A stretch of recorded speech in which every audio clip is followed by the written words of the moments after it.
तो हो गया खेला महाराष्ट्र में महाविकास अघाड़ी में एक बड़ा राजनीतिक उथल पुथल है। शरद पवार ने यहां आपको बता दें उद्धव ठाकरे को आने वाले विधानसभा चुनावों में मुख्यमंत्री का चेहरा मानने से साफ इनकार कर दिया है। और ये बड़ी खबर इस वक्त की आप देख रहे हैं द न्यूज, आपके साथ मैं सृष्टि। महाराष्ट्र में कभी भी कुछ भी हो सकता है। मैं ये नहीं कहूंगी कि कल के डेट में उद्धव ठाकरे बीजेपी आ जाएंगे। हो सकता है 1 महीना लेट आए, 2 महीना लेट आए, क्या पता ना आए, क्योंकि अभी कुछ नहीं मैं कहूंगी। लेकिन आपको बता दें कि उद्धव ठाकरे के ये तेवर दिखा रहे हैं कि वो इस बार झुकने वाले नहीं हैं और शरद पवार के आगे तो बिल्कुल भी नहीं। और शरद पवार वरिष्ठता के आधार पर जो ज्ञान देते हैं वो बातें माननी पड़ती है। और यही वजह है कि पूरा गठबंधन, इंडी गठबंधन टूट जाएगा क्या दर्शकों। और आपको बता दें संजय राउत ने कहा चेहरा विहीन चुनाव लड़ना यहां महाराष्ट्र के लिए बहुत गलत साबित होगा। लोगों ने हमें वोट दिया है। आपको एक बात और बता दूं, संजय राउत अलग घमंड में है क्योंकि वो उद्धव ठाकरे के नेता हैं, उनके साथी हैं, बहुत पुराने समय से इन लोग सहयोगी दल भी हैं, दोस्त हैं, एक नेता हैं, एक टीम में हैं। आपको बता दें यहां पर संजय राउत का बड़ा बयान सामने आया है। उद्धव ठाकरे के नाम पर इस बार वोट मिला है, जबकि शरद पवार की पार्टी ने कमाल किया, 10 में से 8 सीटें जीती। तो आप अगर अनुपातिक तौर पर देखेंगे, रेशियो के आधार पर देखेंगे तो शरद पवार ने भी कमाल कर दिया है। कोई पीछे वो नहीं हटने वाले हैं। आपको मैं एक बात बता दूं, 5 दिन पहले यही शरद पवार हैं एनसीपी के मुखिया और पूरे देश में राजनीति के चाणक्य कहे जाते हैं खुद प्रधानमंत्री के द्वारा। शरद पवार ने कहा है जितने दलों को पीएम मोदी के खिलाफ आना है वो आ जाएं। और हमारा पिछले बार साथ अन्य दलों ने भी दिया था, छोटे मोटे दलों ने भी। दर्शकों, क्या उद्धव ठाकरे चले जाएंगे तो शरद पवार को कोई फर्क नहीं पड़ेगा? क्या उद्धव ठाकरे अपनी सियासी जमीन बचाने के लिए बीजेपी के साथ एक बार फिर से समझौता करेंगे? क्या उद्धव ठाकरे राज ठाकरे से हाथ मिलाएंगे? और क्या राज ठाकरे उद्धव ठाकरे बीजेपी साथ आ जाएगी? खैर अभी कुछ बोलना यहाँ पर नागवार है, क्योंकि आपको बता दूं इस बार बीजेपी को तुम भी आ जाओ, तुम भी आ जाओ, तुम भी आजा वाला हिसाब पड़ गया भारी। और आपने देखा महाराष्ट्र में जबरदस्त नुकसान हुआ है। देवेंद्र फडणवीस यहाँ पे डिप्टी सीएम हैं, एक अच्छे नेता हैं और एक सभ्य इंसान है, उनको माना जाता है। उन्होंने हार का ठीकरा अपने मत्थे ले लिया। बीजेपी ने बोला नहीं कोई बात नहीं, आपने कोई गलत नहीं किया है, हमने सहयोग के तौर पर चुनाव लड़ा, लेकिन कुछ गलतियां हो गई हमसे, बाकी लोगों को साथ में ला करके, आपकी कोई गलती नहीं है। देवेंद्र फडणवीस ने इस्तीफे की पेशकश की थी, वो इनकार कर दिया गया। अब मैं आपको बता दूं शरद पवार, संजय राउत, यूबीटी के अलग सांसद, अलग नेता और एनसीपी एसपी यानी शरद पवार की पार्टी यहां पर एकदम दो फाड़ है। आपको मैं बताती हूं क्यों। सबसे पहले तो इनको मुख्यमंत्री पद का चेहरा चाहिए, संजय राउत को नहीं, पूरे शिवसेना को। उद्धव ठाकरे ग्रुप लीडिंग है और उद्धव ठाकरे को चाहिए कि मुख्यमंत्री वही बनेंगे। जाहिर सी बात है, पद का लालच तो कोई नहीं छोड़ सकता। एक आम इंसान को पद का लालच हो जाता तो ये तो राजनेता है। राजनेता तो किसी के नहीं होते, आपने सुना होगा, राजनीति में कोई किसी का सगा है ही नहीं। और यही वजह है कि उद्धव ठाकरे के बीच में कुछ खिचड़ी तो पक रही है और ये खिचड़ी शरद पवार तक पहुंच रही है, लेकिन शरद पवार इस खिचड़ी को नहीं मानेंगे। और बता दें आपको, शरद पवार ने साफ इनकार कर दिया, कह दिया हमने साथ मिलकर चुनाव लड़ा। चलिए अब उनके बयानों पर आएंगे, कैसे तीखे हमले बोल रहे हैं और कैसे शरद पवार की बातों से आपको समझ में आ जाएगा कि सत्ता में वापसी पर ध्यान देना चाहिए। मुख्यमंत्री का ऐलान हम अभी नहीं करने वाले हैं और शरद पवार उद्धव ठाकरे को नहीं मानेंगे मुख्यमंत्री। आज तो राहुल गांधी की जमकर तारीफ कर रहे थे, कह रहे पूरा देश अब उनको पप्पू नहीं मानेगा। उन्होंने कमाल कर दिखाया है। खैर राहुल गांधी ने चलिए कुछ सीटें ले आए तो शरद पवार ये कहते नजर आए हैं।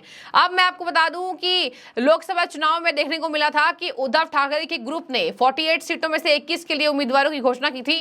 उसके बाद से ही कांग्रेस ने भी कड़ी आलोचना की थी और शरद पवार ने भी आलोचना की, लेकिन ये बात बोलकर शरद पवार पीछे हट गए थे कि चलिए कोई बात नहीं, इस बार मोदी को हराना है।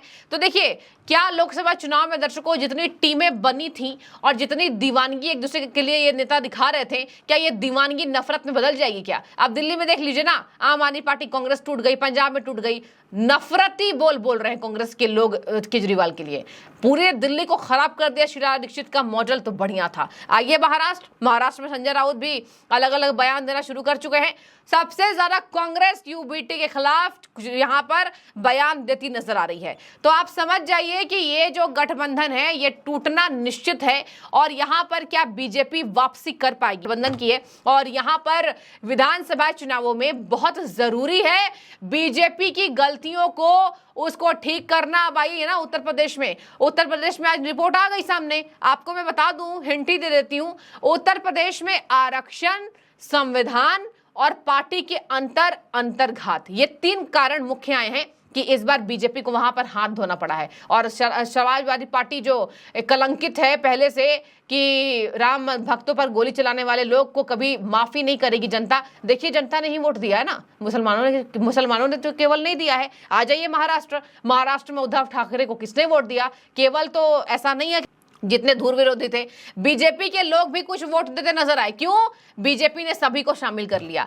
तो क्या किसी को भी पार्टी में शामिल करना महाराष्ट्र के लोगों को बिल्कुल नागवार गुजरी? इसी बात की समीक्षा बैठक दर्शकों लगातार हो रही है और बीजेपी ने एक बड़ा बयान दिया है कि हम सब ठीक कर लेंगे। अब देखिए ठीक कर लेंगे कि नहीं कर लेंगे, लेकिन यहां पर तो शरद पवार ने खुलकर कह दिया है, हम सभी लोगों का स्वागत करते हैं जो नरेंद्र मोदी के राजनीति के खिलाफ हैं और हम किसी को अभी मुख्यमंत्री नहीं बनाएंगे। हमें मुख्यमंत्री बनाने के लिए सभी गठबंधन को सोचना पड़ेगा। तो महाराष्ट्र का अगला मुख्यमंत्री कौन होगा जीतने पर? अब अगर ये अपने उम्मीदवार के नाम का ऐलान नहीं करेंगे तो जनता ये भी सोचेगी इनके मन में अंतर्भेद है तो जनता वोट नहीं देगी। उद्धव ठाकरे की ग्रुप चाहे कि हमारे उद्धव ठाकरे को सर्वसम्मति से उम्मीदवार खड़ा कर दिया जाए। शरद पवार बहुत बड़े नेता हैं, वो नहीं मानेंगे। तो आप किसी के पास मत चलिए, केवल शरद पवार और उद्धव ठाकरे की राजनीति को देखिएगा, समझ में आ जाएगी ये बातें कि कुछ महाराष्ट्र में ठीक नहीं है, लेकिन बीजेपी के लिए भी कुछ ठीक नहीं है। ऐसा नहीं है बीजेपी के लिए बहुत कुछ अच्छा है और अगर ये दोनों लड़ाई कर लेंगे तो रास्ता सुगम हो जाएगा। नहीं, ऐसा नहीं है। बहुत सीटें खोई बीजेपी ने, बहुत ज्यादा अंतर विचार करना पड़ेगा और बहुत मेहनत करनी पड़ेगी। बहुत दूर नहीं है चुनाव, और प्रदेश जितना इंपॉर्टेंट महाराष्ट्र है, उत्तर प्रदेश में तो लेट से चुनाव है, बहुत टाइम है, 2.5 साल है लगभग। महाराष्ट्र के लिए टाइम नहीं है दर्शकों, और यही वजह है कि बीजेपी ने पूरी ताकत झोंक दी है। और लेकिन उद्धव ठाकरे क्या आएंगे? अब बीजेपी के खिलाफ नफरती बातें तो कह रहे हैं उद्धव ठाकरे की नहीं जाएंगे भैया हम, क्योंकि यही पार्टी ने मुझे तोड़ा है और आज जो घमंड चकनाचूर हुआ है। तो ये अच्छा है, महाराष्ट्र के लोगों को समझ में ये बातें आई हैं। यही वजह है कि उद्धव ठाकरे के बोल हर दिन बदल रहे हैं।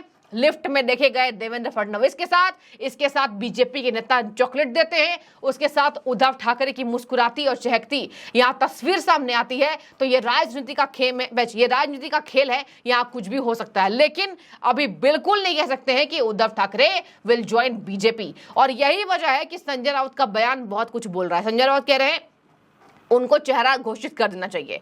उद्धव ठाकरे को ही लोगों ने वोट दिया है, शरद पवार को ऐसी बातें नहीं करनी चाहिए। और शरद पवार और कांग्रेस ने मिलकर यह तय किया है, हम संजय राउत के खिलाफ कोई बयानबाजी नहीं करेंगे, लेकिन उनकी बातों पर कोई टिप्पणी नहीं करेंगे। यानी कि आपको खिलाफ भी नहीं बोलना है, और संजय राउत ने जो उद्धव ठाकरे का नाम आगे कर दिया है उस पर भी शरद पवार और कांग्रेस पार्टी कुछ कहती नजर नहीं आ रही है। ये बड़ा गेम मैंने आपको बताया महाराष्ट्र का, कुछ भी हो सकता है, कभी भी किसी पल पासा पलट सकता है। और उद्धव ठाकरे का नेक्स्ट मूव क्या होगा उस पर भी आपको मैं जरूर अपडेट दूंगी। फिलहाल आपकी जो भी राय हो जरूर रखिएगा। शुक्रिया आपका।